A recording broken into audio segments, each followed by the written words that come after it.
when Laugh Out Loud was still sort of young, we were booking a lot of gigs. We were doing a lot of stuff, just trying to find gigs. It was during the time when heavy metal was still really big, and so it was really hard for us to find places to play, which is no surprise because it still seems to be the case. But we did a lot of acoustic gigs and things like that, and we were playing every week.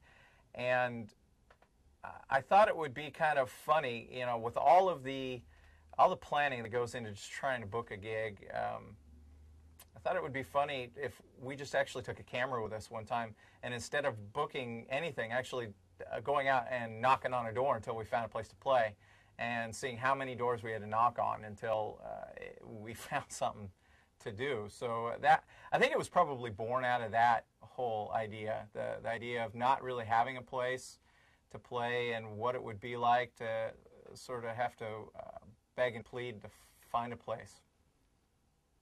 What if you get out there and this thing just comes flat on its face and you're not able to get one single gig? Yeah, that's kind of been a concern of mine. I mean, geez, you go, we're basically setting ourselves up for failure. You know, if you don't plan, the chances are really good you're not going to get anything. And so we're actually intentionally not planning. Yeah, I kind of have bad dreams about that. I don't know. You know, I'm hoping, I'm praying that that we find a place and it'll be kind of cool, and that we find a lot of places to play. But yeah, I guess it could fall down flat on its face. How would you feel about that? Sometimes, and it's frustrating trying to find a place to play. We decided that it would probably be a good idea to play 2 gigs that we lined up.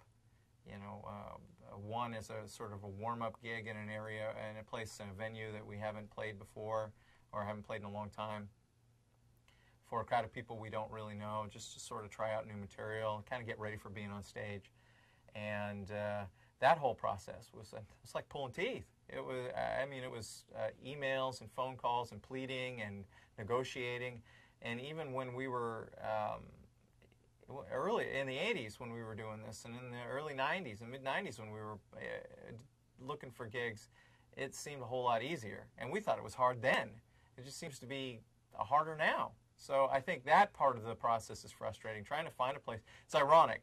We're trying to find a place to play so we can get ready to go on a tour where we're not going to have any places to play, which really is, I think, whoever came up with that idea ought to be shot, and I think it was probably me. So I'm a little frustrated with myself too.